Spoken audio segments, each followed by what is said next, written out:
आज के इस लेक्चर में हम सर्कुलर मोशन से रिलेटेड जो हमने पीछे चीज़ें पढ़ी थी, चाहे सेंट्रीपिटल फोर्स पढ़ा हो या सेंट्रीफ्यूगल फोर्स पढ़ा हो, तो मैंने आपको समझाया था कि सेंट्रीफ्यूगल जो हमारे पास में फोर्स है वो हमारे न्यूमेरिकल्स को काफ़ी इजी कर देती है। और उन्हीं को हम चीज़ों को कंटिन्यू करेंगे आज। पिछली क्लास तक मैंने सिंपल एंड पेंडुलम के क्वेश्चंस आप लोगों को करवा दिए थे। आज की जो क्लास होगी इसमें बहुत बेहतरीन लेवल के न्यूमेरिकल्स आप लोग के लिए आएंगे, तो अच्छे से इनको बिल्कुल एक कंसंट्रेटेड माइंड के साथ में देखना है, पहले चीज़ों को समझना है। क्योंकि मैं सबसे पहले आप लोगों को कॉनिकल पेंडुलम को लेकर बात करूंगा, फिर फ्रिक्शन इसके अंदर मैं इंट्रोड्यूस करूंगा जो सर्कुलर मोशन है, क्योंकि उस फ्रिक्शन का हम यूज करेंगे जब हम रोटेशनल मोशन पढ़ेंगे, वहां पर भी यूज होगा। तो अच्छे से कंसेप्ट को समझना है। फिर हमारे पास में जो फ्रिक्शन को कंटिन्यू करते हुए एक सर्कुलर मोशन कैसे हम कर सकते हैं एक बाउल के अंदर में, फिर वहां पर फ्रिक्शन इंट्रोड्यूस करेंगे। तो काफी लंबा जो चीजें हैं वो हमारे पास में रह रही हैं, लेकिन अच्छे लेवल के न्यूमेरिकल्स हैं ये। तो आपको जो सर्कुलर मोशन के लेकर बहुत से मिसकंसेप्शन जो आप लोगों ने बनाए हुए थे कि हमारा पूरा सर्कुलर मोशन केवल एक दो फॉर्मूलाज तक ही सीमित है, ऐसा नहीं है। बहुत चीजें इसके अंदर में इन्वॉल्व है। ये तो मैंने कहा कि सिर्फ एक ट्रेलर है। जब रोटेशनल मोशन पढ़ेंगे तो आपको समझ में आएगा कि पूरी मूवी चल रही है वहां पर, और वो सारा यूज जितना भी सर्कुलर मोशन में आपने पढ़ा है ना, वहां पर हम यूज करते हुए चलेंगे। चलिए, पहला जो आज का टॉपिक है इसमें मैं बात करूंगा आप लोगों से कोनिकल पेंडुलम को। पिछली क्लास तक हम किसके बारे में बात कर चुके थे? सिंपल पेंडुलम था, उसको लेकर बात कर चुके थे। अभी कोनिकल पेंडुलम होता क्या है? नॉर्मल हमारे पास में एक पेंडुलम जो है उसी को हमने यहाँ पर यूज किया है, और इसको एक थ्रेड के थ्रू हमने यहाँ पर एक वेट उस पर लगा दिया है जिसका मास है m। और मैं इसको क्या कर रहा हूँ, इस पोजीशन पर लेके जाता हूँ, और ये आप समझ पा रहे हो तो मैं इसको पीछे की साइड में ऐसे घुमाता हूँ और बाहर ऐसे मेरे पास में ये आ रहा है।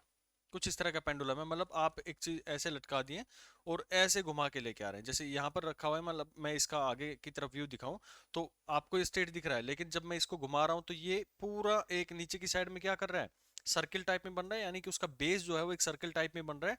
और आप इसको टॉप से देखेंगे तो कुछ इस तरह का इसका व्यू बन रहा होगा। आई थिंक आप इसको इमेजिन कर पा रहे हैं कि ये इस तरह का मोमेंट होगा कि पीछे की साइड से आगे, फिर आगे की साइड मेरे पास में आ रहा है। तो ये जो पार्टिकल है, यानी कि जिसका मास m है, वो अपने आप में एक सर्किल यहाँ पे डेवलप कर रहा है। तो सर्किल डेवलप कर रहा है तो मेरी कहानी वही शुरुआत हो जाएगी जो सर्कुलर मोशन के अंदर में पड़ी थी, क्योंकि इसका थीटा भी चेंज हो रहा होगा, इसका ओमेगा भी चेंज हो रहा होगा, और इसके अंदर में कोई ना कोई अल्फा भी आ रहा होगा, मे बी और मे नोट भी। क्योंकि हमें पता है कि अल्फा होना जरूरी नहीं है सर्कुलर मोशन के लिए, ए रेडियल का होना बहुत जरूरी है। ए टेंजेंशियल नहीं भी हो सकता है और हो भी सकता है, जो कि रिलेट करवाएगा मेरे को अल्फा से। अगर ये क्वांटिटी मेरे पास में अवेलेबल नहीं भी है और रेडियल अवेलेबल है, तो वहां पर सर्कुलर मोशन कंफर्म हो जाएगा। तो यहाँ पर समझ में आया कि ये जो इसका बॉल का जो मेरे पास में पेंडुलम का बॉब है, ये यहाँ पर एक सर्कुलर मोशन कर रहा है। ठीक है भाई। अब मेरी यही कहानी है कि इस वायर के अंदर में या स्ट्रिंग से जो मैंने कनेक्ट किया हुआ है, इसमें कितना टेंशन आएगा। जो पुरानी चीजें हमने पढ़ी वो यहाँ पर हमने कंटिन्यू करी है। तो यहाँ से आपको समझ में आता है कि ये एंगल मान लेते थीटा हमने गिवन था। मैं वैल्यूज इसके अंदर में कुछ भी दे सकता हूँ। थीटा एंगल है 37 दे दिया, 53 दे दिया, 45 दे दिया, कुछ भी हो सकता है। मैं जर्नलाइज करना चाह रहा हूं ताकि आप लोग एक अप्रोच समझ में आनी चाहिए। न्यूमेरिकल वैल्यूज कुछ भी इसके अंदर में हम इंट्रोड्यूस कर सकते हैं। ठीक है भाई। तो यहां से आपको समझ में आया कि मेरे पास में जो ये पेंडुलम था वो कुछ इस तरह का मोमेंट कर रहा है कि एक पोजीशन पर यहां पर था, दूसरी पोजीशन पर यहां पर है। तो हमने इसकी लाइन को एक दूसरे से मैच कर दिया और हमने देखा कि ये नीचे की साइड में क्या बना रहा है, कोन टाइप में बना रहा है, यानी कि कोनिकल पेंडुलम बन गया ये। और ये इसका मीन पोजीशन था यहाँ से ये वाला। ठीक है भाई। अब आप मेरे को ये बताओ कि जो ऑब्जेक्ट था, जब हमने सर्कुलर मोशन, सिंपल पेंडुलम या कोई भी थ्रेड से रिलेटेड हमने क्वेश्चन पढ़े थे, तो मैंने आप लोगों को तीन चीज बात करी थी कि सबसे पहले क्या आइडेंटिफाई करो, सर्किल की बात करो कि कौन सा सर्किल वो बना रहा है। फिर कहा था कि जो सेंट्रीफ्यूगल फोर्स है उसको अप्लाई करो, और वहां पर लगने वाले जितने भी एफ नेट है उनको क्या कर दो, जीरो कर दो। चलो भाई, यहाँ पर देखते हैं। ये एंगल मेरे पास में थीटा है, ये थीटा, तो ये भी थीटा यहाँ पर रहेगा। और ये जो लेंथ थी इसकी मैंने एल आप लोगों को प्रोवाइड है, ये एल लेंथ का मेरे पास में गिवन था। ठीक है भाई। और ये जो रेडियस है, इसको मान लेता हूं कि जो सर्किल बना है, जो यहाँ पर ऑब्जेक्ट ने सर्किल बनाया है, वो कुछ इस तरह का बना है यहाँ पर पीछे की साइड में। तो आपको मैंने समझाया था कि आपको सर्किल पहचानना है, कौन सा सर्किल यूज करना है। तो आपको समझ में आता है कि ये पीछे की साइड में घूम के और ऐसे ही आ रहा है, तो ये इसका सर्किल होगा। यानी कि आप उसको टॉप व्यू से देखोगे तो एक सर्किल बनता हुआ दिखाई दे रहा है, तो मुझे रेडियस वही कंसीडर करना है, दिस इज आर। ठीक है भाई। ऑब्जेक्ट इस पोजीशन पर मैंने नोट डाउन कर लिया। इस वायर के अंदर में अगर मैं इसका खाली थोड़ा अलग से बना लूं, ये मैंने इसका पूरा बेस यहां पर रिप्रेजेंट कर दिया। तो ये इसका सेंटर हो गया, दिस इज द सेंटर, और ये इसका रेडियस हो गया आर। और इस पॉइंट पर मेरे पास में ऑब्जेक्ट है, और यहां से ये थ्रेड कनेक्टेड है, ये वाला थ्रेड मेरे पास में कनेक्ट है, जिसके अंदर में एक टेंशन डेवलप हो रही है जिसको आपने नाम दिया टी। टी टेंशन यहाँ पर डेवलप हुई है। ये जो एंगल बना हुआ था यहाँ पर, this angle, this angle is theta. अगर ये थीटा, तो यहां से मेरे पास में मैं एक पैरेलल लाइन ड्रॉ कर दूं, तो ये भी एंगल कितना आ गया, थीटा आ गया। This angle is also theta. कैसे, दो पैरेलल लाइन है और ये कोरिस्पोंडिंग मेरे पास में लाइन है, ट्रांसवर्सल लाइन है, तो ये एंगल और ये एंगल अल्टरनेट एंगल हो गए, तो ये एंगल भी थीटा की वैल्यू रिप्रेजेंट कर सकते हैं। ये आपको रिप्रेजेंट करना आना चाहिए, मैक्सिमम टाइम इसका यूज होता है कि ये थीटा है तो इसको हम थीटा, और ये टी है क्योंकि ये अपने आप एक एंगल पर बना हुआ है, तो इसका कोई ना कोई कंपोनेंट यहाँ पर भी होगा और इसका एक कंपोनेंट इस साइड में भी होगी, और ये अपने आप में क्या एक फोर्स है, तो हमें इसका यूज करना पड़ेगा। ठीक है भाई, अब बात करें कि ये आर कितना होगा। भाई ये मेरे पास में थीटा है, और इस आर की वैल्यू को मुझे एल की फॉर्म में लिखना पड़ेगा, क्योंकि मेरे पास में जो वैल्यूज गिवन होती हैं वो एल गिवन है, या फिर उसका बॉडी का मास गिवन है, या फिर थीटा गिवन है। इन्हीं फॉर्मेट के अंदर में मुझे इस आर को रिप्रेजेंट करना पड़ेगा। तो आपको यहां से समझ में आता है कि ये जो वैल्यू बनेगी, this is L sine theta. कैसे बनेगी, आप इसको समझ पा रहे होंगे कि जो हमारे पास में जो साइन थीटा की वैल्यू जो होती है, this is perpendicular over hypotenuse. तो ये जो वैल्यू है, यानी कि ये थ्रेड जो था इसकी लेंथ यहाँ पर एल है, ये इनिशियल पोजीशन पर हमने एल माना हुआ था ये वाला, लेकिन लेंथ जो है वो एक पोजीशन पर जाने के बाद में थ्रेड की लेंथ मेरे पास में एल बनी हुई है, तो ये एल आ गया। परपेंडिकुलर यानी कि जो आपके पास में परपेंडिकुलर हमारे पास में क्या हो गया, आर हो गया, और जो हाइपोटेन्यूज है दैट इज एल, और साइन थीटा, क्योंकि हमें इसकी फॉर्म के अंदर में लिखना है थीटा या फिर एल की फॉर्म के अंदर में, तो आर को मैं लिख सकता हूँ एल साइन थीटा। तो इस आर की वैल्यू मुझे पता लग गई है कि एल साइन थीटा है। ठीक है भाई, यहां तक हमारी कहानी हो गई है। अब बात करें कि ये जो टी आपके पास में गिवन था, इसका एक कंपोनेंट इस साइड में भी आएगा और एक कंपोनेंट इसका नीचे वाली साइड में भी आएगा। तो ऊपर की साइड में इसका कंपोनेंट आएगा, थीटा को लेकर चलो तो T sine theta, sorry T cos theta, क्योंकि थीटा के साथ में ये अवेलेबल है, तो इसका कंपोनेंट आएगा तो टी कोस थीटा बन गया। और दूसरी साइड में यानी कि इस वाले बेस के ऊपर में इसका जो कंपोनेंट आएगा that is equal to T sine theta. ये चीज समझ आई कि नहीं आई, कि जो टी था वो एक एंगल पर बना हुआ है, और एंगल पर बने होने के कारण में जो फिजिक्स का हमारा बेसिक रूल कहता है कि कोई भी वेक्टर आपको किसी एंगल पर मिलता है तो उसको रिजोल्व करना आना चाहिए उसके दो कंपोनेंट्स के अंदर में। हम काइनेमेटिक से इसको बार बार पढ़ते हुए आ रहे हैं, तो मैंने उसको रिजोल्व किया दो कंपोनेंट में, एक टी कोस थीटा और एक टी साइन थीटा की फॉर्म के अंदर में। ठीक है भाई, अगर यहाँ पर आप देखें तो ये जो ऑब्जेक्ट था इसके ऊपर में एक ग्रेविटेशनल फोर्स भी लग रहा है जो कि इसको नीचे की तरफ में खींच रहा है, दैट इज mg। यहां तक आपको समझ में आ गया होगा। अब दूसरा एक स्यूडो फोर्स यानी कि सेंट्रीफ्यूगल फोर्स, वो कहां पर लगेगा, इसकी आउटवर्ड डायरेक्शन में, और इसकी वैल्यू कितनी हमारे पास में गिवन है, that is M V square divide by R. यही गिवन है। आर कौन सा होता है, जो इस पॉइंट ऑफ रोटेशन से, जो पॉइंट ऑफ रोटेशन है और जहां तक ये ऑब्जेक्ट रिवॉल्व कर रहा है उसकी सर्कम्फ्रेंस तक के जो रेडियस होता है उसको हम आर से यहाँ पर रिप्रेजेंट करते हैं। तो ये आर आ गया, that is equal to L sine theta होगा, हम इसको पुट डाउन करेंगे जरूर। अब यहाँ पे आपको समझ में आया कि जो एम जी साइन थीटा है, अगर मैं यहाँ पर रिप्रेजेंट करना चाहूँ एम जी ये वाला, क्योंकि इसको तो रिजोल्व करने की जरूरत है नहीं क्योंकि 90 डिग्री बना रहा है यहाँ पर, तो 90 डिग्री बना रहा है तो मेरे पास में कोई रिजोल्यूशन की जरूरत नहीं है। इस वेक्टर को M G as it is लिखा जाएगा। और इसको बैलेंस कौन कर रहा है भाई, ये जो पेंडुलम का बॉब है ये यहाँ पर रुका हुआ है। तो ये क्यों रुका है, जब हमने ऊपर वाली फोर्स और नीचे वाली फोर्स दोनों को इक्वेट कर देंगे यानी कि इक्वल करेंगे तभी तो इक्विलिब्रियम कंडीशन में आएगा वो। तो M G that is equal to T cos theta, ये एक रिलेशन मेरे पास में बन गया।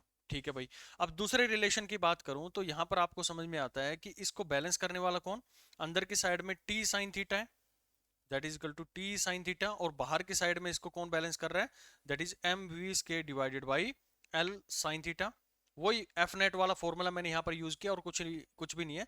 मैं क्या करता, इन दोनों को माइनस करता, इक्वल टू जीरो कर देता, तो तब भी मेरे पास में ये जो कंपोनेंट अंदर की साइड में जो फोर्स लग रहा है यानी कि जो टेंशन लग रहा है वो, और जो बाहर की डायरेक्शन में, इन दोनों को हम इक्वेट कर सकते हैं। सिंपल वही चीजें मैंने करी। एफ नेट को मैंने पहले सर्किल को पहचाना है, सेंट्रीफ्यूगल फोर्स को मैंने लगाया, अब मैंने एफ नेट को जीरो किया। तो एफ नेट आपको किस में जीरो करना है, पहले तो आपका रेडियल फॉर्म के अंदर में करेंगे, तो रेडियल करने से आपको T sine theta equal to M B square divide by L sine theta आया। फिर आप वर्टिकल के अंदर में करेंगे इक्विलिब्रियम कंडीशन को, तो T cos theta equal to M G मेरे पास में आ गया। यानी कि दो इक्वेशन आप लोग के पास में बन गई है, दो इक्वेशन है। अब आप इसके अंदर में जो एल आर था उसकी वैल्यू आपने एल साइन थीटा की फॉर्म में लिख दी है। तो कौन कौन से आपके पास में वेरिएबल बने, एक मेरे पास में एम है जो वेरी कर सकता है, एक दूसरा मेरे पास में टी है जो वेरी कर सकता है, तीसरा मेरे पास में थीटा है जो वेरी कर सकता है, फिर हमारे पास में वी है जो वेरी कर सकता है, यानी कि बॉडी जो है हमने क्या वेलोसिटी उसको प्रोवाइड करी है। मान लेते हैं कि यहाँ पर जो इसको इनिशियली हमने वेलोसिटी दे रखी थी वो वी वेलोसिटी प्रोवाइड करी थी, तो इसकी वजह से बॉडी जो थी वो रिवॉल्व कर रही थी। आउटवर्ड डायरेक्शन से मैंने दिया या इनवर्ड डायरेक्शन में मैंने दिया, तो ये वी वेलोसिटी आप लोगों को गिवन होती है क्वेश्चन के अंदर में। तो कितने बने मेरे पास में, एक दो तीन चार, और पांचों मेरे पास में एल बन गया। तो यहां से अगर मेरे पास में कोई भी तीन वेरिएबल गिवन है, कोई भी तीन वेरिएबल की वैल्यू गिवन है, तो मैं आराम से दो वेरिएबल जो बच गए हैं उनको मैं निकाल सकता हूं। तो आपके एग्जाम में इसी तरह के क्वेश्चन आते हैं। बेसिक अप्रोच आपको इन क्वेश्चंस की समझ में आनी चाहिए कि अगर मेरे पास में कॉनिकल पेंडुलम बन रहा है तो उसका मतलब है कि उसका बेस क्या बना रहा है, एक सर्किल बना रहा है। तो मेरे लिए सर्कुलर मोशन बन गया वो बेसिक अपने आप में एक पेंडुलम है। अभी मैं पेंडुलम नहीं पढ़ा रहा हूं, मैं पेंडुलम से सर्कुलर मोशन कैसे जनरेट कर सकते हैं उसके बारे में डिस्कस कर रहे हैं। पेंडुलम का केस आगे बहुत आएंगे।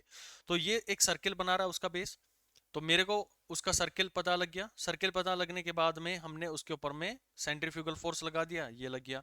और एफ नेट को हमने जीरो करना है, तो एफ नेट हमने इस पॉइंट के ऊपर में जीरो किया, तो हमें पता लगा ये रिलेशन। और वर्टिकल के अंदर में किया तो ये रिलेशन मेरे पास में आ गया। बस मेन जो चीज था इस टी को रिजोल्व करना आप लोग को आना चाहिए था। और ये फॉर्मेट जो आर था उसको एल या फिर थीटा की फॉर्म के अंदर में आपको रिप्रेजेंट करना था। तो वो हमें बड़ी खूबसूरत तरीके से ट्रिग्नोमेट्री बताती है कि sine theta that is equal to perpendicular और हाइपोटेन्यूज होता है। तो परपेंडिकुलर मेरे पास में आर था और हाइपोटेन्यूज मेरे पास में जो उसकी लेंथ है, जो थ्रेड था उसकी लेंथ है, वो हमने इसके साथ में लगा दी। और बाकी तो इसके अंदर में सिर्फ कैलकुलेशन बच गई है। तो ये बेसिक एक छोटा सा एग्जांपल आप लोग के कॉनिकल पेंडुलम का था कि पेंडुलम में हम कैसे डाल सकते हैं। अब मोस्ट इंपॉर्टेंट टॉपिक आप लोग के लिए आ रहा है, दैट इज इक्वल टू मेरे पास में फ्रिक्शन बेस्ड क्वेश्चन।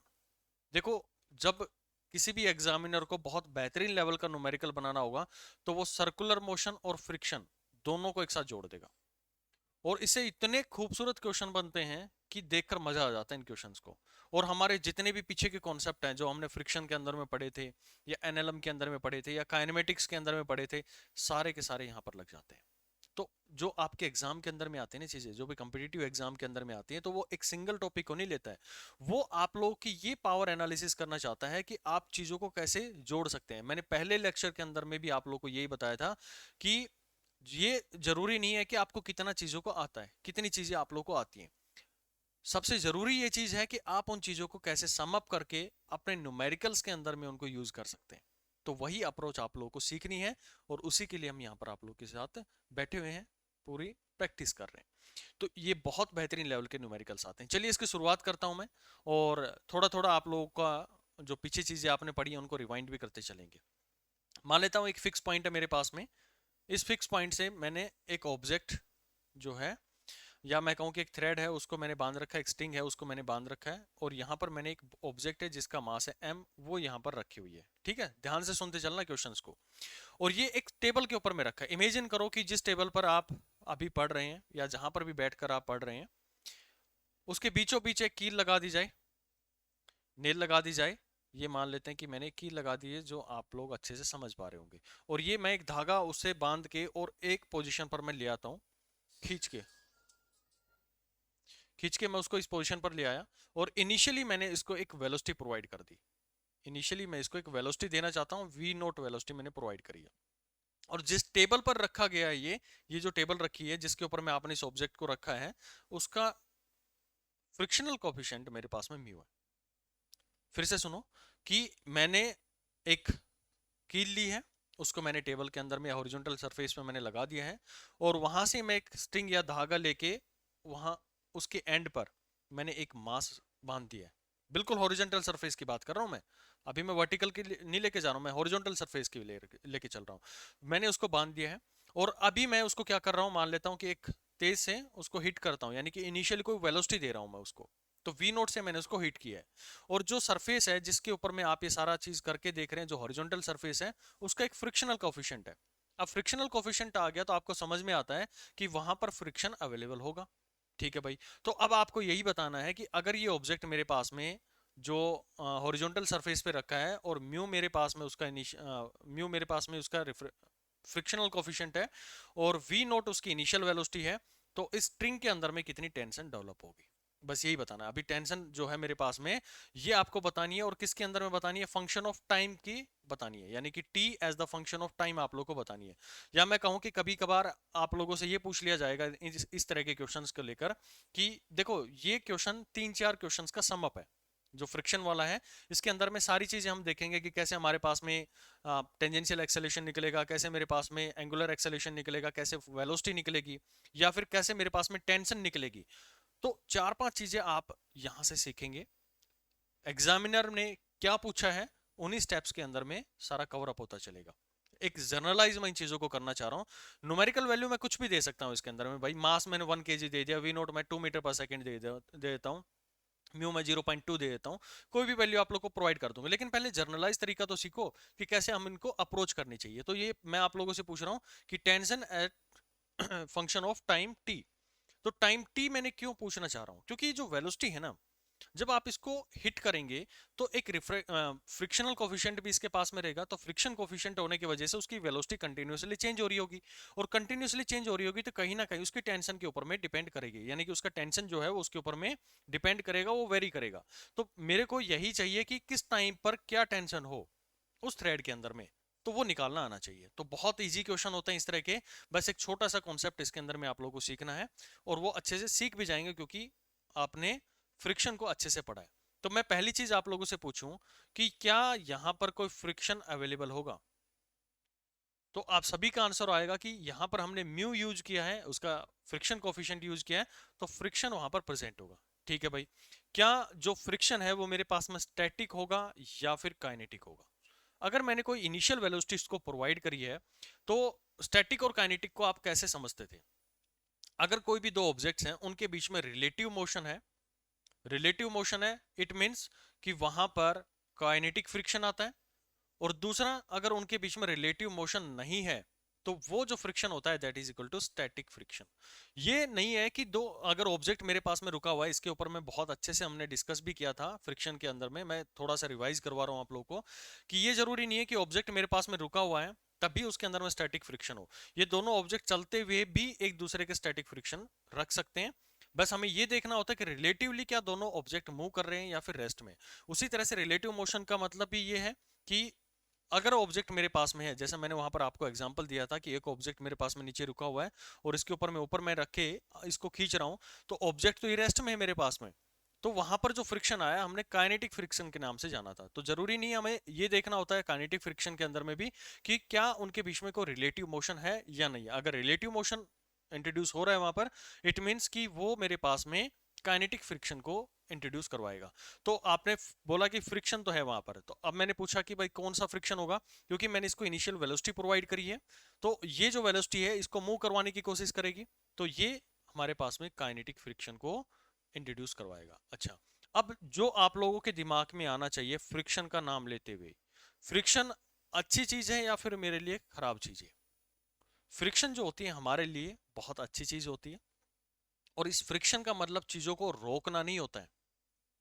मैंने वहां पर भी आप लोगों को लिखवाया था इसका मतलब कि उसका काम होता है चीजों को साथ साथ रखना, यानी कि वो अपना पूरी जी जान लगा देगी चीजों को साथ रखने की।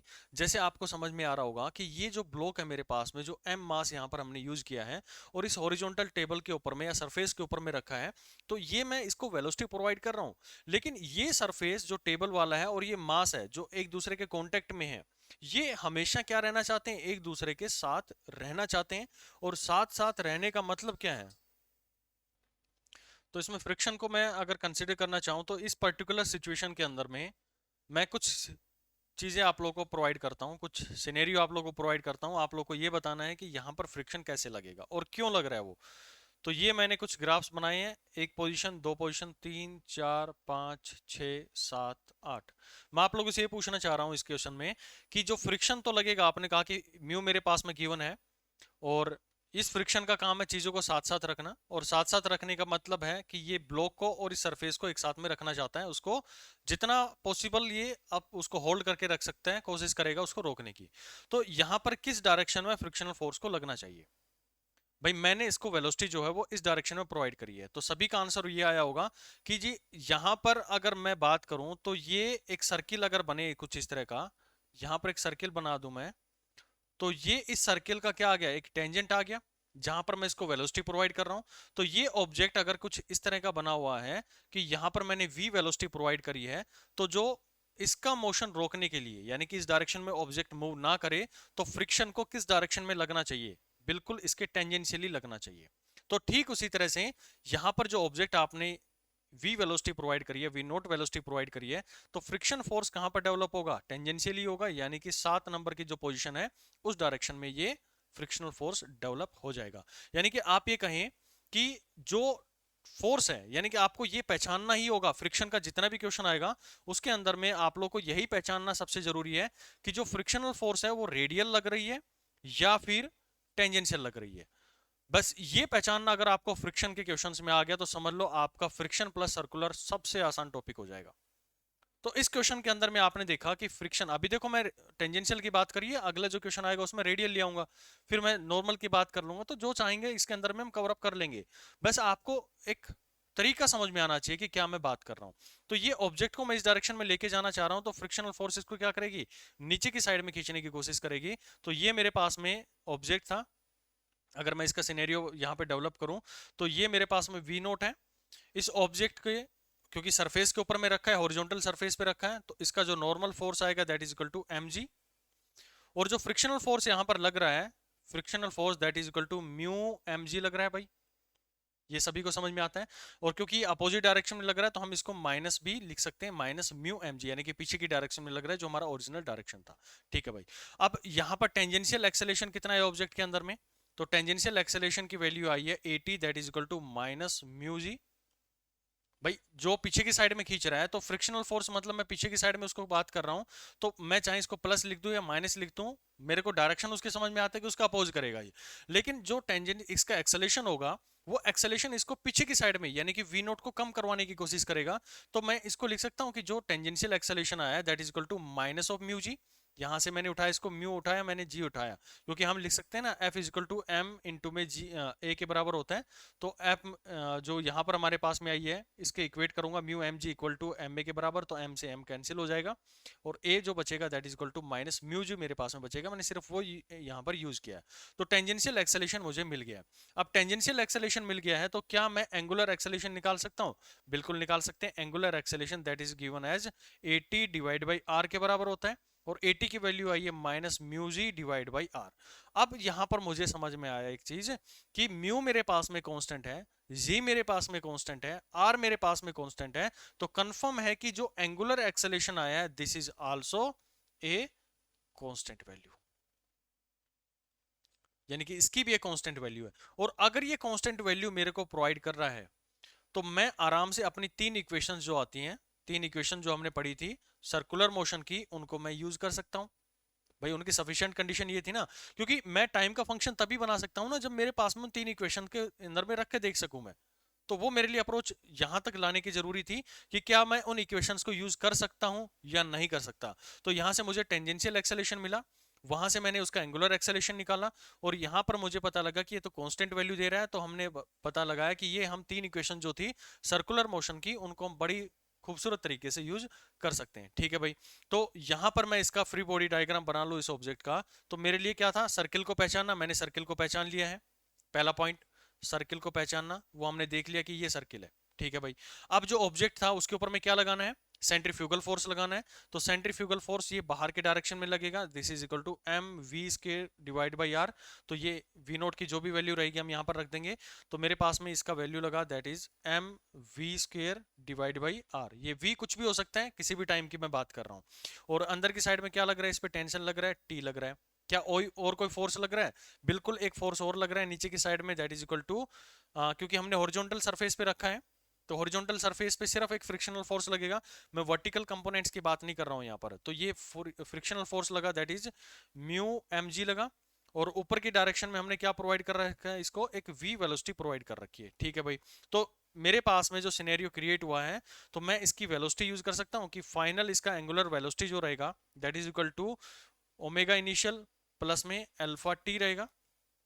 तो ओमेगा फाइनल को क्या लिख सकता हूँ, v डिवाइड बाई आर। और v क्या है, ये देखो v नोट तो मेरे पास में इनिशियल वैल्यू है, और v जो है मैंने जर्नलाइज किया है इसको किसी भी टाइम के ऊपर पे, मैं टी टाइम पर मैं कभी भी देखना चाहूंगा तो मैंने इसको जर्नलाइज वी लिखा है, तो वी बाई आर में लिख सकता हूँ। इसको मैं वी नोट बाई आर लिख सकता हूँ क्योंकि इनिशियल थी ये, और अल्फा इंटू में टी, अल्फा इंटू में टी में यहाँ पर प्रेजेंट कर दूं इसको। तो आर से मेरे पास में जो वैल्यूज आएंगी इनको मैं पुट डाउन करूं, तो v by r equal to we naught divide by r. Alpha की वैल्यू मेरे पास में गिवन है, that is equal to minus of mu g, ये प्लस मैंने यहाँ लिख दिया, mu ji divide by r into में टी। तो आर हर तरफ में है मेरे पास में तो कैंसिल हो जाएगा, और इसकी वैल्यू बचेगी मेरे पास में v equal to we naught minus mu G into में टी। ये आपके पास में वेलोसिटी आ गई कि उस ऑब्जेक्ट की वेलोसिटी क्या रहेगी। मैंने आपको पहले भी बताया कि इसकी वेलोसिटी कंफर्म है कि चेंज होगी। क्यों चेंज हो रही है? क्योंकि हमने एक फ्रिक्शन कोफिशिएंट इसके अंदर में डाला हुआ है, और फ्रिक्शन है तो उसकी वेलोसिटी को मान लो मैंने 10 मीटर पर सेकंड से पहले उसको हिट किया, तो वो धीरे धीरे कम होती आ जाएगी, टाइम के साथ में चेंज हो रही है। और टाइम के साथ में चेंज हो रही है तो हमें यहाँ पर साफ साफ दिख रहा है कि ये जो है t is equal to M V square divide by R बना हुआ है। तो ये v मेरे पास में वेरी कर रहा है, तो टेंशन भी उसकी क्या हो रही होगी, चेंज हो रही होगी। तो मेरा मेन मोटिव था कि ये वेलोसिटी टाइम के साथ में कैसे चेंज हो रही है, तो टाइम के साथ में कैसे चेंज हो रही है, तो इसलिए मैंने इसके v को यहाँ पर कैलकुलेट किया। मैंने इस अप्रोच को समझने के लिए कि मेरे पास में अल्फा कांस्टेंट है या नहीं है, तभी तो मैं ये वेरिएशन निकाल सकता हूँ इसकी लीनियर वेलोसिटी के अंदर में। अगर आप एक चीज और समझ पा रहे हो यहाँ पर, थोड़ा सा अच्छे से इसको समझने की कोशिश करना, कि अगर मेरे पास में omega final that is equal to omega initial plus में अल्फा टी है, अगर आपके पास में अल्फा कांस्टेंट है, अल्फा कांस्टेंट है, तो मैं इसको लिख सकता हूं v final equal to v initial plus में इसको हम क्या लिखते हैं भाई, अल्फा t का मेरे पास में आता है at डिवाइड बाई r, और इसको मैं लिख सकता हूं v ये वाला, और यहां पर r इंटू में t। तो अगर मेरे पास में अल्फा कांस्टेंट है, बहुत इंपॉर्टेंट चीज है सुनना इसको, कि अगर मेरे पास में अल्फा कांस्टेंट है तो मैं जितना भी मेरे पास में एंगुलर पैरामीटर्स हैं ये आर आर आर हर तरफ में कट जाएगा। तो नॉर्मल हम जो लीनियर इक्वेशन यूज करते थे लीनियर मोशन के अंदर में, मैं डायरेक्टली उसको यूज कर सकता हूं। 80 इंटू में टी मेरे पास में आ गया। तो मैंने यही चीज यहां पर रखनी चाहिए कि टेंशन जो है वो इक्वेट करूं मैं, सर्किल मैंने पहचान लिया, सेंट्रीफ्यूगल फोर्स मैंने लगा दिया, एफ नेट मैंने जीरो कर दिया, तो मुझे समझ में आया कि T is equal to M B square divide by R है। और ये जो v है ये टेंशन जो है वो डिपेंड कर रही है v के ऊपर में, तो मुझे डायरेक्टली उसके रिलेशन नहीं पता थी। मैंने उसको अपना एंगुलर पैरामीटर्स के थ्रू जाने की कोशिश करी, और मुझे यहां से पता लगा कि अरे भाई ये तो कांस्टेंट है मेरे पास में अल्फा, और अल्फा कांस्टेंट आ गया तो मैंने रिलेशन डेवलप कर दिया v के अंदर में, और v से मेरे पास इसकी वैल्यूज को पुट करेंगे तो आपके पास में आंसर आ जाएगा। तो आपका जो t आएगा that is equal to m v square की वैल्यू आपके पास में है v नोट माइनस में म्यू g इंटू में t, म्यू और ये जी इंटू में है, मल्टीप्लाई में है भाई, ठीक है ना, और इसका स्क्वायर डिवाइड बाई r। तो अब देखो जो टेंशन थी वो आपकी निकल कर आ गई। तो कितना क्वेश्चन को रटोगे आप, रटना सॉल्यूशन नहीं है। फिजिक्स के अंदर में कभी भी क्वेश्चन रिपीट नहीं होता है, कॉम्पिटिटिव एग्जाम के अंदर में हमेशा रिपीट होता है उसका कॉन्सेप्ट। तो कंसेप्ट पे अपनी पकड़ बनाओ। अब इसमें क्या था, मैं आप लोगों से वेलोसिटी पूछता, वेलोसिटी निकाल के दे सकते थे मेरे को। पहला स्टेप आपको अल्फा पूछता तो अल्फा मेरे को निकाल के दे सकते थे। कैसे पता लगता कि टेंजेंशियल एक्सेलेरेशन लगेगा, और मैं इसके फ्रिक्शन भी पूछना चाहूँ तो वो भी बता सकते थे। टेंजेंशियल एक्सेलेरेशन भी आप लोग बहुत अच्छे से बता सकते थे, फ्रिक्शन के अंदर में म्यू के बराबर होती थी। किताबों के अंदर में फॉर्मूला आप लोग रट लेते हैं।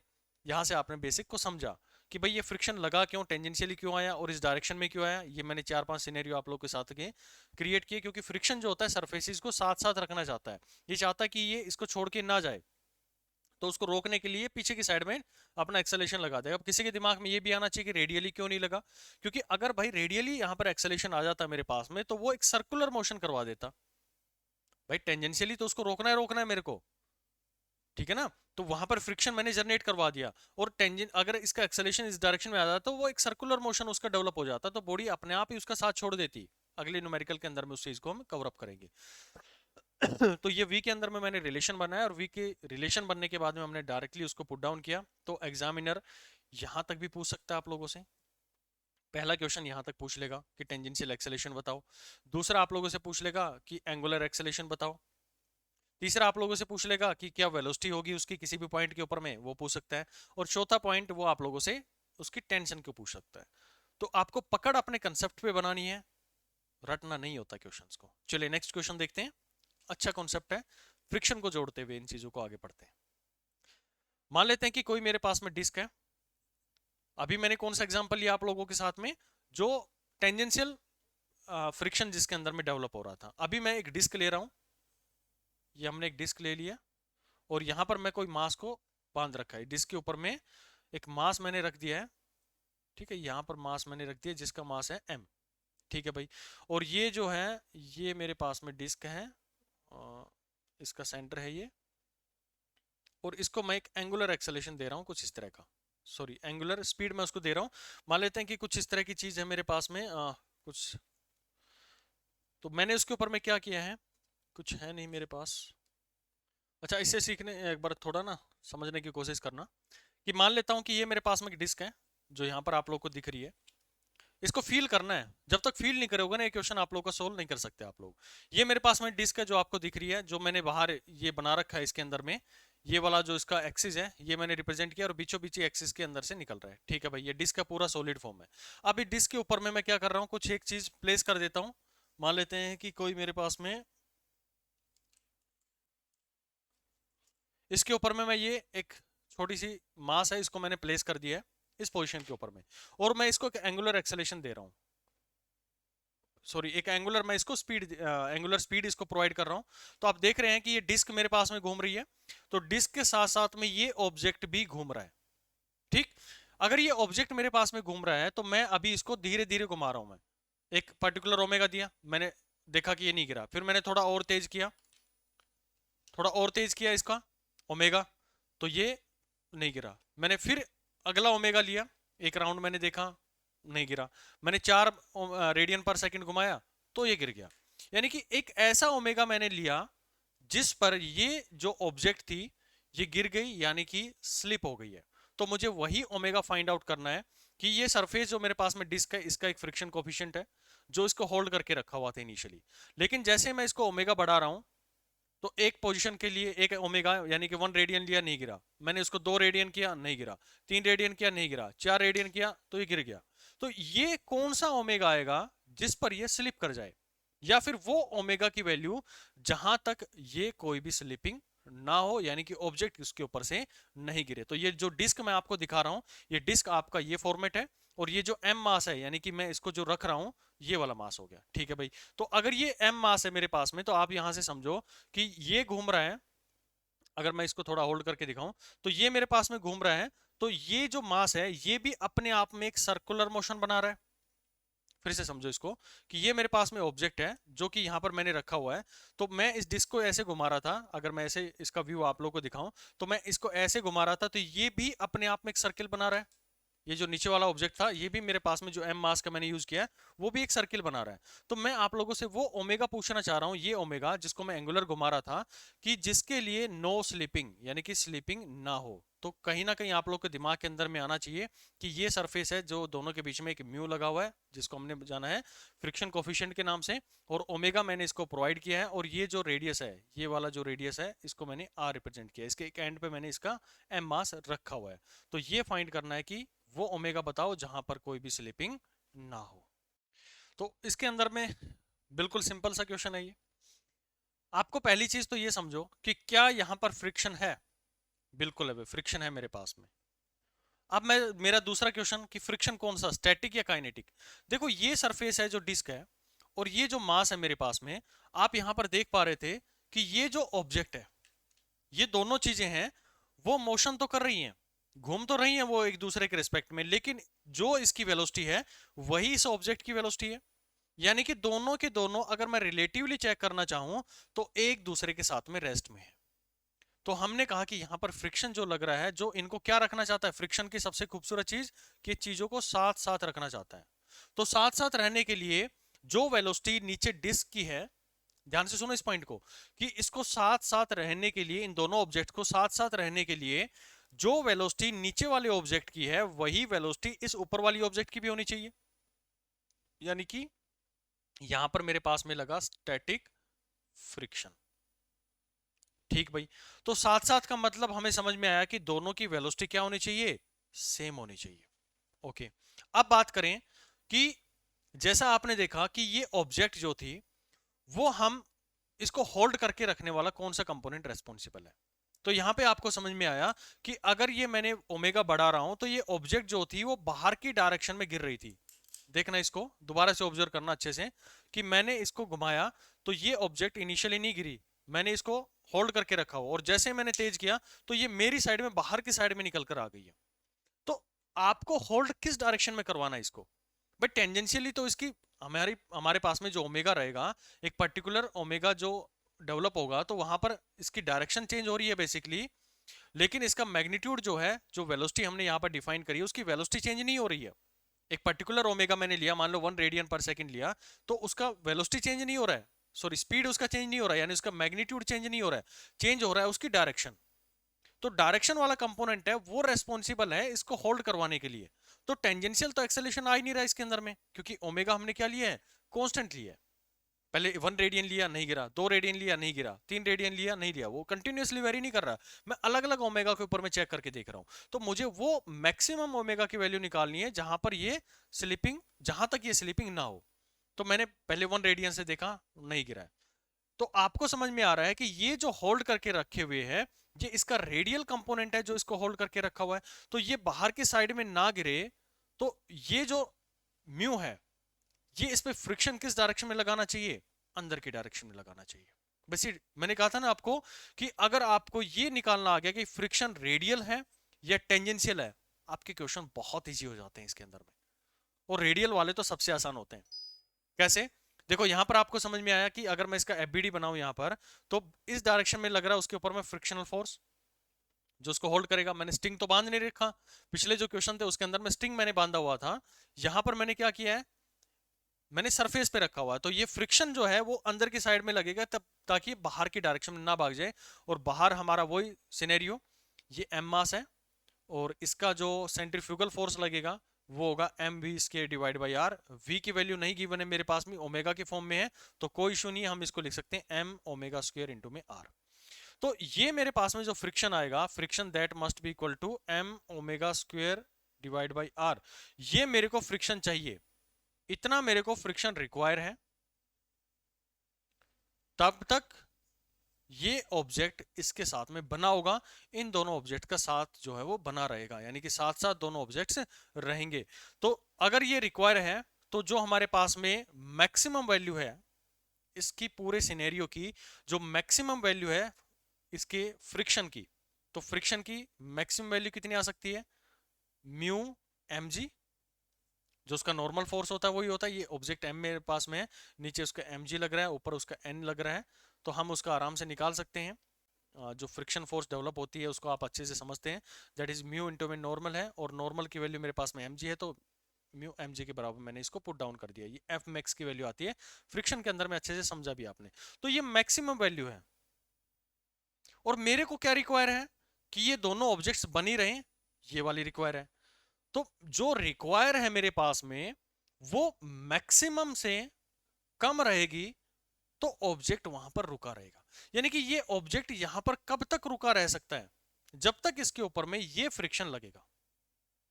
ठीक है, यहां पर देखो एक चीज ध्यान देना, यहां पर वी वगैरह पर डिपेंड नहीं कर रहा है ये, लेकिन जो मैंने यहां पर फ्रिक्शन डेवलप हुआ उसके अंदर में रेडियली, वो ओमेगा के ऊपर में डिपेंड कर रहा है। ये वो मैक्सिमम वैल्यू है जहां तक ये होल्ड रह सकता है। तो होल्ड रह सकता है, मान लो मेरे को जरूरत थी 10 न्यूटन की, मेरे पास में वैल्यू आई 9 न्यूटन, तब तक तो ये उसका साथ बना रहेगा, इन दोनों ऑब्जेक्ट्स का साथ बना रहेगा। ये वैल्यू है जब तक दोनों ऑब्जेक्ट साथ साथ रहें, साथ बना रहने के लिए, तब तक ये बना रहेगा। लेकिन ये जैसे ही मेरे पास में अगर रिक्वायर जो है, ये जो मेरे पास में आई वैल्यू ये वाली, तो ये 10.5 हो गई, क्योंकि ये ओमेगा के ऊपर में डिपेंड कर रहा है, या 10.1 ही हो गई है, तो ये मैक्सिमम वैल्यू से ज्यादा हो गई है। तो वो ऑब्जेक्ट क्या करेगा, साथ छोड़ देगा और वहां से वो मूव कर जाएगा। तो मेरी रिक्वायरमेंट ये है कि ये स्लिप ना हो। स्लिप ना होने का मतलब है कि दोनों के बीच में फ्रिक्शन बना रहे, यानी कि वो साथ साथ बने रहें। तो जो एफ हमारे पास में आया है, that must be less than F maximum.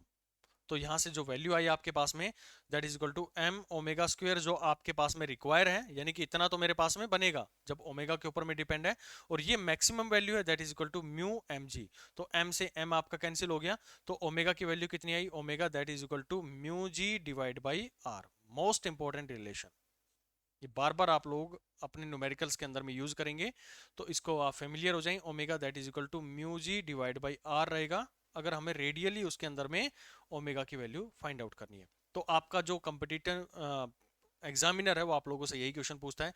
पहला क्या पूछ लेगा कि भाई कितना फ्रिक्शन लगेगा मैक्सिमम। लो जी, हमने फ्रिक्शन निकाल दिया, ओमेगा आप लोगों को प्रोवाइड कर दे मान लो, तो आप फ्रिक्शन उसका निकाल सकते हैं। ये रिलेशन आप लोगों को पता होना चाहिए। रेडियली जब उसके ऊपर में लगेगा, क्यों लग रहा है रेडियली, ये भी समझ में आ गया होगा आपको कि अगर ये रेडियली नहीं लगता तो ये ऑब्जेक्ट जो थी मेरे पास में, ये बाहर के डायरेक्शन में निकल कर चला जाता। इसको होल्ड करने के लिए इन दोनों सरफेसेस के बीच में जो फ्रिक्शन था वो रेस्पॉन्सिबल है ना। तो यहाँ से हमारे पास में पहला टाइप का क्वेश्चन ये बन सकता है। मैं कोई भी वैल्यू आपको प्रोवाइड कर देता हूँ, मान ले मास मेरे पास में 1 kg है, omega equal to 2 radian per second है, और आर आपको प्रोवाइड कर दिया मैंने मान लो 1 मीटर है, तो आप आराम से निकाल लो कितना फ्रिक्शन बनेगा इसके अंदर में। मैक्सिमम वैल्यू आप लोग निकाल लो, उसका क्या बनेगा, ओमेगा निकाल लो आप। भाई जरूरी थोड़ी ना ये रिलेशन आप लोग को हर टाइम याद हो, नहीं है तो हमें ये तो पता है कि जो मेरे पास में फ्रिक्शन डेवलप होता है मैक्सिमम, उससे कम होनी चाहिए जो रिक्वायर है, यानी कि जो मेरे पास में रिक्वायर है उस ओमेगा पर्टिकुलर के लिए, वो कम होनी चाहिए इस एफ मैक्स से, तब तक वो सरफेस साथ साथ रह सकते हैं। और फ्रिक्शन का काम ही हमारे पास में चीजों को रोकना नहीं है, चीजों को साथ साथ रखना होता है। ठीक है, तो ये आप डायरेक्टली इस फॉर्मूले का यूज करना चाहें तो कर सकते हैं ये, या फिर कंसेप्ट को याद रखना चाहें तो कंसेप्ट के थ्रू आप इनको सोल्व कर सकते हैं। मेन है चीजों में एनालिसिस करना, कभी भी कोई शॉर्टकट बनाने की कोशिश मत करो। वो एक कहते हैं ना कि if you want to swim then you have to jump in the water. तो आपके सामने बहुत सारी ऐसी मुसीबतें आएंगी, बहुत सारे ऐसे न्यूमेरिकल्स आएंगे जिनको देख के आप घबरा जाएंगे, लेकिन आपको घबराना नहीं है।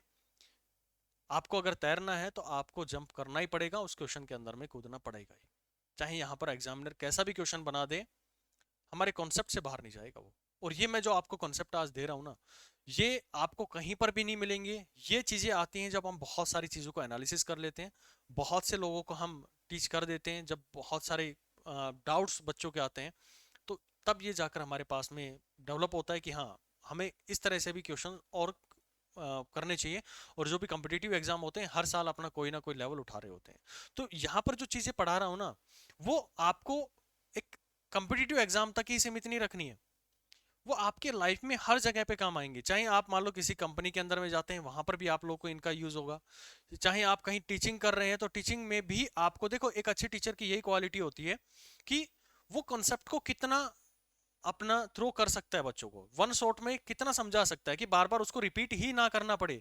एक बार ही बच्चे के दिमाग में ऐसा सेट कर दो कि भाई वो बार बार उन चीजों के अंदर में अपना दिमाग ना घुमाए, जो उसके डाउट आ सकते हैं वो सारे आप खुद सोच के देखो। उस बच्चे की जगह पे आप खुद स्टैंड करके देखो कि क्या उसके डाउट आ सकते हैं उसके अंदर में। यही एक सबसे बड़ी बढ़िया, आप लोग अगर एक बहुत बेहतरीन लेवल के टीचर बनना चाहते हैं और एक बहुत बेहतरीन लेवल के कहीं पर भी आप एक कम्पिटिटिव एग्जाम को निकालना चाहते हैं, तो आपके अंदर में वो टीचर बनने की क्वालिटी होनी चाहिए। एक तैयारी जो होती है ना, कोई भी प्रिपरेशन करता है वो परफेक्ट तब होती है, आपको स्टूडेंट बन के प्रिपरेशन नहीं करनी होती, आपको एक टीचर बन के प्रिपरेशन करनी होती है। जब तक आप टीचर नहीं बन जाते ना अपने सब्जेक्ट के अंदर में, समझ लो कि कहीं ना कहीं लूप होल है। जरूरी नहीं है टीचर बनने का मतलब यही नहीं होता है कि आप किसी को पढ़ा रहे हैं। टीचर बनने का मतलब है कि एटलीस्ट आपको तो वो सारे कॉन्सेप्ट क्लियर हैं कि बच्चा क्या समझ सकता है, मतलब उस क्या डाउट क्रिएट कर सकता है, उसके दिमाग में क्या क्या डाउट आ सकते हैं। उन सब चीजों को आप अपने दिमाग के अंदर में एक माइंड मैप तैयार करो, और उनका यूज करते हुए आप अगर चीजों को पढ़ेंगे, एक टीचर की तरह पढ़ेंगे, तो समझ लो कि आप एक परफेक्ट रास्ते पर हैं अपनी सक्सेस की तरफ में। चलिए नेक्स्ट देखते हैं हम। तो ये आपको समझ में आ गया कि ओमेगा की मैक्सिमम वैल्यू क्या हो सकती है। म्यू आप लोग को मैं भाई किसी का अभी हाँ, चलो लिख लो भाई, तुम एक न्यूमेरिकल वैल्यू लिख लो यार। ये ओमेगा मैं आपको प्रोवाइड कर रहा हूं that is equal to 2 radian per second. पता नहीं न्यूमेरिकल वैल्यू के बिना आप लोग क्यों उदास हो जाते हो, कर लो भाई सोल्व। आर मैं आपको प्रोवाइड कर रहा हूं 3 मीटर, मास मैंने बॉडी का प्रोवाइड किया आपको 2 kg, म्यू मैंने आपको प्रोवाइड किया है 0.3। आपको फाइंड आउट करनी है ओमेगा जब तक ये स्लिपिंग ना हो। फॉर्मूला डायरेक्ट यूज नहीं करना है, ठीक है ना। फॉर्मूला डायरेक्ट यूज मत करना, मुझे पता है कर सकते हो, लेकिन जो कॉन्सेप्ट मैंने दिया है इसको एटलीस्ट एक बार यूटिलाइज करके तो देखो, ठीक है।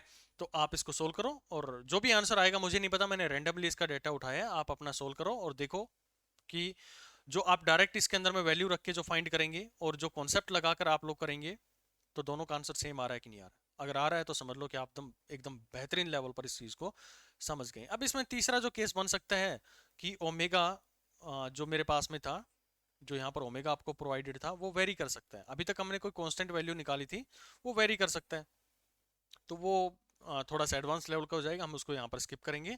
अब आगे चीज़ों को पढ़ेंगे, आप समझ गए होंगे कैसे हम इसको कैलकुलेट करते हैं, उसमें फिर रेंज वगैरह हमें निकालनी पड़ती है इसमें। कि यहाँ तक आप लोग को आई होप समझ में आ गया होगा। अब एक बड़ा खूबसूरत टॉपिक हम पढ़ेंगे, और ये टॉपिक आप ये मानो कि आपके आने वाले चैप्टर्स, चाहे आपके पास में फ्लूइड मैकेनिक्स हो, चाहे ग्रेविटेशन हो, चाहे इलेक्ट्रोस्टैट हो, चाहे मैग्नेटोस्टैट हो, हर जगह पे इसका मैं यूज करूंगा। एकदम स्टैंडर्ड फॉर्मेट है ये, अच्छे से इसको समझना है। पेन ड्रॉप कर दो अभी, ठीक है, और समझने की कोशिश करो। कि मान लेता हूं कि मैं एक रिंग यहां पर यूज कर रहा हूं, एक रिंग हमने यूज करी है, और इसका जो लीनियर वेरिएशन है, यानी कि जो इसके लेंथ वाइज में बात करूं, तो इसका जो मास है वो वेरी कर रहा है विद लैम्डा। इसकी वैल्यू जो चेंज है वो मैंने यहाँ पर डाल दिया है। यहाँ पर मैंने लैम्डा यूज किया है ये लीनियर वेरिएशन के रूप में। भाई इसका जो मास है इसके ऊपर में वो वेरी करवा रहा हूँ मैं। कभी मैं इसके चार्ज को वेरी करवाऊंगा, जब मैं इलेक्ट्रोस्टैट पढ़ूंगा तो यहाँ पर मैं आपको चार्ज बोल दूंगा, यानी कि क्यू चार्ज की बात कर लूंगा मैं। यहाँ पर मैं एक रिंग की बात कर रहा हूँ, इसके मास को लेकर बात कर रहा हूँ, तो ये लैम्डा जो लीनियर वेरिएशन उसके मास की यहाँ पर यूज कर ली मैंने। ठीक है भाई, अब क्वेश्चन सुनो। कि मान लेता हूँ कि मेरे पास में ये रेडियस आर का एक रिंग मैंने यूज किया है, और इसको मैंने एक ओमेगा से घुमा दिया। दिस इज ओमेगा, ओमेगा से हमने उसको घुमा दिया। मान लो एक रिंग लिया हमने, ठीक है, ये रिंग है मेरे पास में कुछ इस तरह का। ये बाहर की साइड आप रखो, अंदर वाला जो है इसको आप भूल जाओ। इसको मैं अंदर से घुमा रहा हूँ, ऐसे घुमा रहा हूँ मैं बाहर के डायरेक्शन से, आपको दिख रहा होगा ये। तो ये जो ओमेगा मैंने इसको प्रोवाइड किया, और यहाँ से यहाँ तक का इसका सेंटर हमने जो रेडियस है वो आर यहाँ पर डिफाइन कर दिया। तो मैं यही आप लोगों से दे रहा हूँ कि ये जो रिंग है और इसका जो मास है, यानी कि बाहर वाले एरिया में जो रिंग आपने जो अपने अंगूठी वगैरह पहनते हैं, तो उस रिंग की उस तरह की बात कर रहा हूँ मैं। तो जो उसका बाहर का सरफेस है, जो सर्कमफ्रेंस है, यानी कि जो मास है उस पे, तो वो लीनियरली उसके ऊपर में वेरी कर रहा है। यानी कि एक डेंसिटी, हम डायरेक्टली उसका मास नहीं बताते, हम खुद छोटा सा हिस्सा ले लेते हैं कि इतने मीटर में इतना उसका मास रहता है, तो हम उसको लीनियर वेरिएशन के नाम से जानते हैं। जनरली जो क्वेश्चंस होते हैं वो आपको वेरिएशंस के रूप में दिए जाते हैं। तो हमने यहाँ पर यूज किया है, जो क्वेश्चन गिवन है, रिंग ऑफ लैम्डा केजी पर मीटर, ये उसका लीनियर डेंसिटी है, is moving with omega, is moving with omega. The tension is develop in the ring, the tension is, अब किसी के दिमाग में आया टेंशन कैसे डेवलप हो गया इसके अंदर में। The tension is developed in ring, find ring tension. अब आपको रिंग के अंदर में टेंशन फाइंड आउट करनी है, ठीक है। फाइंड रिंग टेंशन, जर्नलाइज कर रहा हूं मैं, न्यूमेरिकल वैल्यू में कुछ भी दे सकता हूं, आपको घबराना नहीं है उसके अंदर में, वरी नहीं होना है कि न्यूमेरिकल वैल्यू मेरे को प्रोवाइड नहीं करी, हाई तोबा नहीं करना उसको लेकर। कॉन्सेप्ट समझना आप लोग को, बार बार वो चीज़ रिपीट नहीं करूंगा कि कॉन्सेप्ट रिपीट होते हैं, न्यूमेरिकल रिपीट नहीं होते हैं, इतने समझदार हो चुके हैं अभी आप लोग, ठीक है। अभी इसको समझो कि टेंशन डेवलप कैसे हुआ है। मान लेता हूं कि ये जो यहां से मैं इसका सॉल्यूशन दे रहा हूं आप लोग को, ये मेरे पास में एक रिंग है, और ये इसका सेंटर हमने यूज किया है, और इसका हमें ये चीज पता है कि लैम्डा किलोग्राम पर मीटर, यानी कि हर मीटर के ऊपर इतना केजी उसका वेट है। मान लेता कि न्यूमेरिकल वैल्यू दे देता हूँ, 2 kg पर मीटर मैंने प्रोवाइड किया। तो ये इसका मतलब है कि हर मीटर 2 kg वेट रखता है। मान लेते हैं 10 मीटर की मेरे पास में लेंथ है, तो हर मीटर पर कितना वेट है उसका, 2 kg। ये 2 kg, ये 2 kg, हर जगह पे 2 kg है, तो टोटल उसका वेट जो आया 20 kg की मेरे पास में वो एक वायर बन गई है। तो मैंने सिर्फ इतना ये हिस्सा आप लोगों को प्रोवाइड किया। अच्छा, अब मैं क्या करता हूँ, इसका एक पॉइंट मास कंसीडर कर देता हूँ, यानी कि कोई छोटा सा हिस्सा मैंने इसका कंसीडर कर लिया। इतना सा हिस्सा मैंने माइक्रो थोड़ा सा इसको बड़ा करके दिखा दिया, लेकिन बहुत छोटी सी मैंने इसकी आर्क यहाँ पर यूज की है। इतना सा हिस्सा मैंने इसका मास का यूज कर लिया है, जिसको आप एक नाम दे सकते हैं कि पॉइंट मास मैंने कंसिडर किया।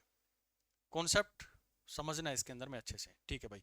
बीचों बीच में इसके अंदर में अगर मैं इसको दो हिस्सों में बांटूं, तो बहुत छोटा एंगल मैंने यूज किया, दिस इज डी थीटा, और इधर भी मेरे पास में आया डी थीटा, यानी कि छोटे एंगल हमने इसको यूज कर लिया।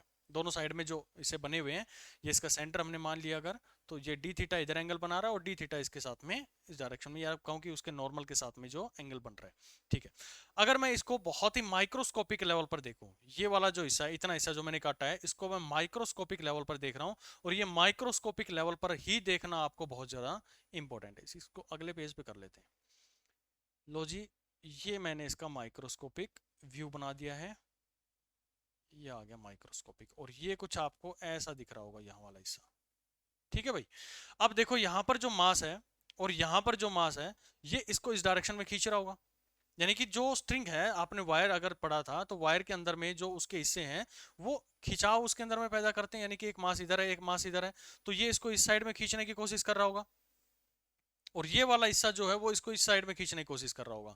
तो इसका जो पॉइंट मास है, क्योंकि दो हिस्सों के अंदर में मैंने बांटा है, तो ये हिस्सा इसको नीचे की साइड में खींच रहा है, यानी इसके अंदर में एक टेंशन डेवलप कर रहा है, खिंचाव उसके अंदर में आ रहा है ना, है तो एक स्ट्रिंग टाइप में, वो बात अलग है, थोड़े सॉलिड हमारे पास में स्ट्रिंग आ गई तो खिंचाव तो उसके अंदर में आ रहा है। इसी तरह से यहाँ पर भी मेरे पास में खिंचाव आ रहा होगा टी। जब मैं आपको इलेक्ट्रोस्टैट पढ़ाऊंगा तो ये चार्ज हो जाएंगे मेरे पास में, तो चार्ज भी वहां पर टेंशन डेवलप कर रहे होंगे। तो जैसे जैसे चैप्टर आएगा वो नाम उसका चेंज होता चलेगा, लेकिन कॉन्सेप्ट यही रहेगा। और ये मैंने जो एंगल माना हुआ है, दिस एंगल इज थीटा, ये हमने जो एंगल बना हुआ है सेंटर के साथ में, this is angle D theta, और यहाँ पर भी जो एंगल बना हुआ है this is angle D theta, यानी दो हिस्सों में मैंने उस स्ट्रिंग को उस एक सेक्शन को, उस आर्क को यहाँ पर डिवाइड किया हुआ है, ठीक है भाई। तो ये जो टी मेरे पास में डेवलप हुआ है यहाँ पर, तो आपको समझ में आता है कि अगर मैं यहाँ पर इसके पैरेलल एक लाइन बना दूं, तो ये पैरेलल लाइन और ये पैरेलल लाइन और ये ट्रांसवर्सल लाइन, तो ये एंगल भी डी थीटा। क्यों डी थीटा बना? क्योंकि ये इसका अल्टरनेट एंगल आ गया, और यहां पर भी मेरे पास में ये डी थीटा, इसको ऊपर तक भी हम एक्सटेंड कर सकते हैं, क्योंकि हमें तो कंसेप्ट ये है ना कि या तो मुझे वर्टिकल लाइन पता होनी चाहिए या हॉरिजॉन्टल लाइन पर सारी चीजें पता होनी चाहिए, ठीक है भाई। ये मेरे पास में डी थीटा आ गया है, तो ये डी थीटा तो इस टी को कोई ना कोई एंगल बना रहा है, ना तो ये वर्टिकल है, ना तो वर्टिकल है, ना मेरे पास में हॉरिजॉन्टल है, तो कोई ना कोई एंगल बन रहा है, तो इसको मुझे रिजोल्व करना आना चाहिए। और रिजोल्व करने का तरीका आपको पता है कि एक कंपोनेंट जाएगा इस डायरेक्शन में और एक कंपोनेंट जाएगा नीचे की डायरेक्शन में, जो कि म्यूचुअली परपेंडिकुलर होंगे एक दूसरे के। ठीक उसी तरह से ये टी जो है, ये टी भी मेरे पास में एक जाएगा इसका वर्टिकल डायरेक्शन में और एक टी का जाएगा कंपोनेंट हॉरिजॉन्टल डायरेक्शन में। तो ये एंगल भी मेरे पास में कितना था, ये डी थीटा, तो ये भी डी थीटा पैरेलल लाइन, ये ट्रांसवर्सल लाइन आपके पास में आ गई है, ठीक है भाई। अब यहाँ पर कंपोनेंट्स के नाम जो हमारे पास में बना है, इनकी वैल्यूज आप पुट कर दो, तो ये थीटा मेरे पास में डी थीटा, तो ये एंगल भी मेरे पास में कितना, डी थीटा। तो टी का इधर कंपोनेंट कितना आया, टी कोस डी थीटा। उसी तरह से ये डी थीटा, तो ये भी मेरे पास में डी थीटा बनेगा। कर लेना भाई, ट्रिग्नोमेट्री है, सिंपल ट्रिग्नोमेट्री है, कुछ भी इसके अंदर मैं रॉकेट साइंस यूज नहीं कर रहा हूं मैं। तो ये आ गया आपके पास में टी कोस डी थीटा, ये आ गया। अब बात आई किस कंपोनेंट की, तो ये आपके पास में आया टी, इसका थीटा के अपोजिट इसका कंपोनेंट इस डायरेक्शन में आएगा टी साइन डी थीटा, और यहां पर आया इसका टी साइन डी थीटा, ठीक है भाई। अब मैं इसके कंपोनेंट्स की बात करूं तो मैं पहले इसका हॉरिजॉन्टली बात कर लेता हूं। तो हॉरिजॉन्टली आपने कहा कि इसके ऊपर में, इस पूरी स्ट्रिंग के ऊपर में जो हिस्सा आपने ये वाला लिया है, एक डायरेक्शन में लग रहा है टी कोस डी थीटा, और दूसरी डायरेक्शन में भी लग रहा है मेरे पास में टी कोस डी थीटा।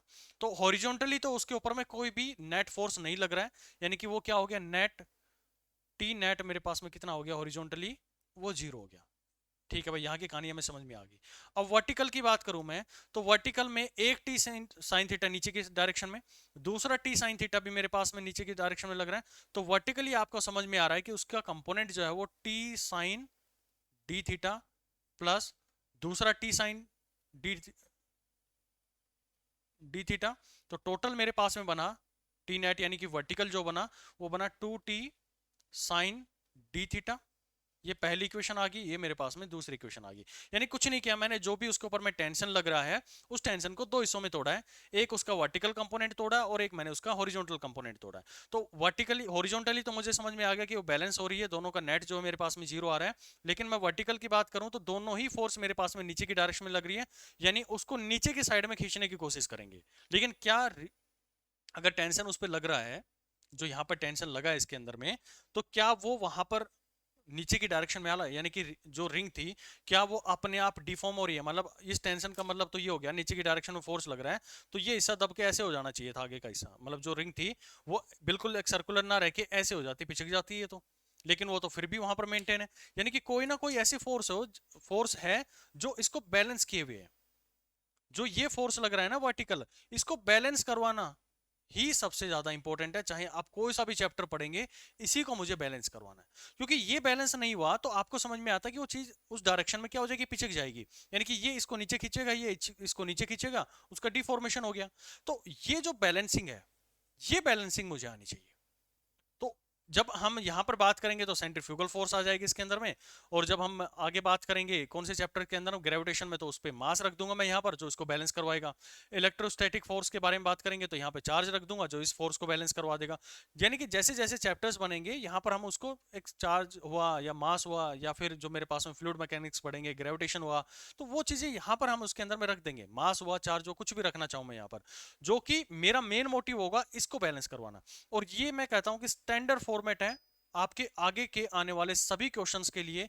ये यहां पर मैं इसका नींव रख रहा हूं, यूज इसका बहुत दूर तक जाकर करूंगा मैं। तो आई होप ये तो समझ में आ गया होगा कि ये फोर्स जो है जिसको मुझे बैलेंस करवाना है, ठीक है।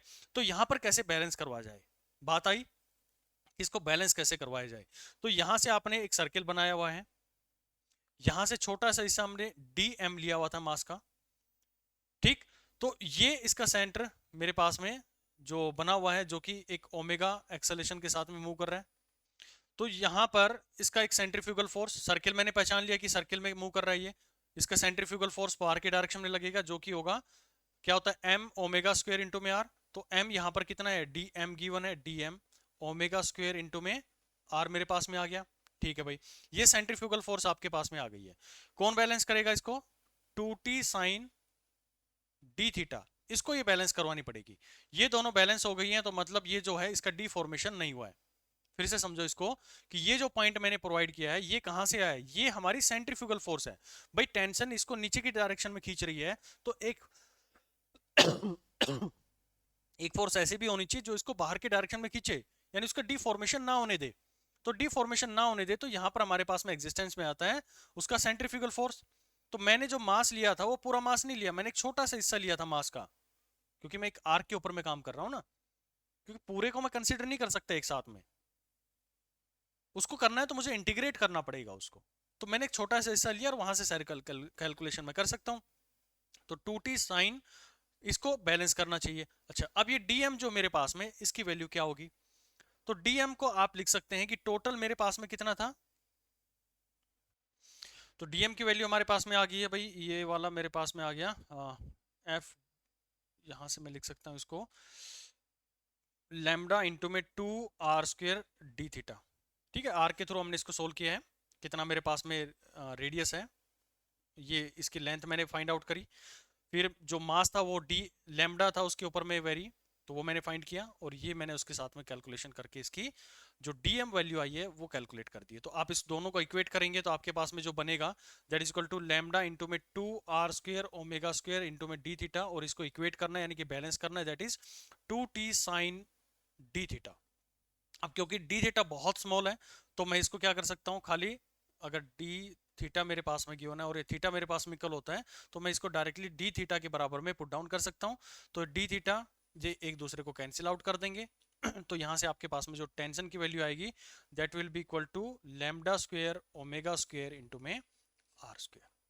तो ये वैल्यू आपके पास में निकल कर आ जाएगी, यानी कि टेंशन जो आएगी मेन इस क्वेश्चन के अंदर में, वैल्यूज तो कुछ भी इसके अंदर में डाल सकता हूं मैं, मेरा मेन मोटिव इसके अंदर में समझाना था कि ये फोर्स कहां से आया। अब किसी के दिमाग में ये आ रहा था ना कि टेंशन कैसे डेवलप हो, भाई वो पॉइंट मास मैंने यूज किया तो दोनों उसको एक दूसरे से अपोजिट खींचने की कोशिश तो करेंगे ना, जो पार्टिकल से एक दूसरे से कनेक्टेड है वो एक दूसरे को खिंचाव उसमें पैदा करेंगे, और वो जो खिंचाव है वही उसके अंदर में टेंशन का रूप लेगा। हॉरिजॉन्टली तो वो क्या कर रहा है, एक दूसरे को बैलेंस कर दे रहा है, लेकिन वर्टिकली उसके पास में एक फोर्स मेरे पास में डेवलप हुई that is 2t sine D theta. अब ये अगर बैलेंस नहीं हुआ तो वो तो कोलैप्स हो जाएगी, वो तो खराब हो जाएगी, मेरे पास में उसकी डिफॉर्मेशन हो जाएगी। तो इसको बैलेंस करवाने के लिए मुझे पता है कि वो रिंग एक सर्कुलर मोशन कर रही है। भाई ये सारी टेंशन वगैरह डेवलप उसके अंदर में तब हो रही है जब हम उसको घुमा रहे हैं ओमेगा वेलोसिटी के साथ में। तो ये मेरे पास में आएगा m ओमेगा स्क्वायर इंटू में r से, सेंट्रीफ्यूगल फोर्स। तो m जो आया वो हमने एक छोटा सा हिस्सा कंसिडर किया था dm, और dm आप लोग अच्छे से जानते हैं कि पूरे में अगर मान लेता हूं कि मेरे पास में मास m है उसका, और मैं छोटा सा हिस्सा उसका कंसिडर कर रहा हूं जिसको मैंने dm नाम दिया है, तो लैम्डा उसका मेरे पास में आ गया। तो अगर ये लेंथ मुझे पता लग जाए, ये आर्क वाली लेंथ, ये कैसे आप फाइंड करते थे, इसका एक रिलेशन थी ना, theta that will be equal to L by L divide by R आपके पास में हुआ करता था। तो एल निकालने के लिए क्या है, थीटा इंटू में आर हुआ, और थीटा की वैल्यू आप लोग कितना माना है, डी थीटा मान लिया, और आर आपके पास में आ गया, लेंथ हो गई है, और डी कितना था, लैम्डा था मेरे पास में, लैम्डा आ गया। तो लैम्डा इंटू में आर इंटू में डी थीटा, ये आपकी क्या हो गई है, उस लेंथ में कितना मेरे पास में मास है वो आ गया, और फिर यहाँ पर हमने वैल्यूज को पुट किया, एम की जगह पे मैंने पुट किया, तो ये डी थीटा वगैरह सारी कैलकुलेशन आप लोग इजिली कर सकते हैं। तो डी थीटा जो मेरे पास में आया है वो 2t साइन डी थीटा के बराबर में हम इसको पुट कर सकते हैं, ठीक है। तो आप इस कैलकुलेशन, अच्छा एक चीज और इसके अंदर में ना, मैंने थीटा जो लिया था वो, ये एक डी थीटा ये था और एक डी थीटा ये था, तो एक इस साइड का आएगा और एक इस साइड का आएगा, तो दोनों साइड को मिला के 2 लैम्बडा इंटू में डी थीटा यूज किया गया, तो ये 2 वहीं से जनरेट होकर आया, 2 इंटू में आर मेरे पास में आया। तो 2 का कुछ लोग कंफ्यूज हो रहे होंगे कि कहाँ से आ गया, तो लैम्बडा इंटू में 2 आर स्क्वायर इंटू में डी थीटा, मैंने सिर्फ एम की जगह पे इस वैल्यू को पुट डाउन किया, डी एम की जगह पे, और ये सारी कैलकुलेशन करी है, बस यहाँ से आपको टी निकल के आ सकता है। तो मेन आपको अप्रोच ये समझनी थी कि ये 2t साइन डी थीटा कहाँ से आए।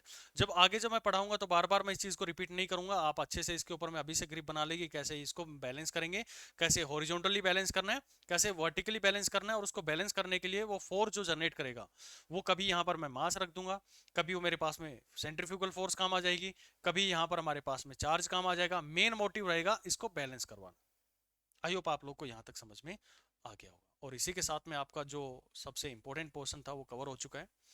इसके बाद में एक लेक्चर और आएगा जिसमें मैं जो बैंकिंग ऑफ रोड वगैरह से रिलेटेड चीज़ें हैं वो कवर अप करूँगा, और फिर हमारा चैप्टर जो हो खत्म हो जाएगा। फिर हम वर्टिकल सर्कुलर मोशन का 1 या 2 लेक्चर आएंगे, वो हम कवर करेंगे। तो सारे टॉपिक्स जो हैं अब आगे वाले, वो सारे रिलेट करेंगे सर्कुलर मोशन को लेकर। देखिए सर्कुलर मोशन को मैंने बहुत ज़्यादा टाइम दिया है, क्योंकि मुझे ये एक आइडिया है कि आप लोगों को सबसे ज़्यादा जो प्रॉब्लम आती है ना, वो सर्कुलर मोशन के अंदर में आती है। और जिसका सर्कुलर मोशन खराब हो जाता है ना, वो ना तो सेंटर ऑफ मास को अच्छे से पढ़ पाता है, ना वो रोटेशनल मोशन को अच्छे से पढ़ पाता है, और सर्कुलर मोशन का चैप्टर तो उसका खराब हो ही गया है। तो इसलिए इन टॉपिक्स को बहुत धीरे धीरे आप लोगों को समझाया जा रहा है, क्योंकि इनका आगे बहुत बेहतरीन लेवल पर यूज होगा। ये कहते हैं ना कि बहुत मतलब एक्सटेंसिव लेवल पर इन कॉन्सेप्ट्स का यूज होता है, और फिर जिसको ये कॉन्सेप्ट पे अच्छी पकड़ नहीं होती ना, वो फिर वहां गड़बड़ हो जाती है उन लोगों के साथ में, और फिर कहते हैं कि हमें फिजिक्स समझ में नहीं आती है। फिजिक्स बहुत आसान सब्जेक्ट है, रीजन कि इसमें आप चीजों को विजुअलाइज कर सकते हैं। तो एक एनालिटिकल पावर आप अपने दिमाग के अंदर में रखिए, सोचने का दायरा अपना बढ़ाइए, और न्यूमेरिकल्स को सोल्व करेंगे। जितना आप करेंगे सोल्व, उतना आप लोगों का कॉन्फिडेंस बिल्ड होता चला जाएगा। बाकी सीट्स आप लोगों को प्रोवाइडेड है, वहां पर जाकर आप अपने न्यूमेरिकल्स की प्रैक्टिस कर सकते हैं। तो मिलते हैं फिर नेक्स्ट लेक्चर में। Thank you.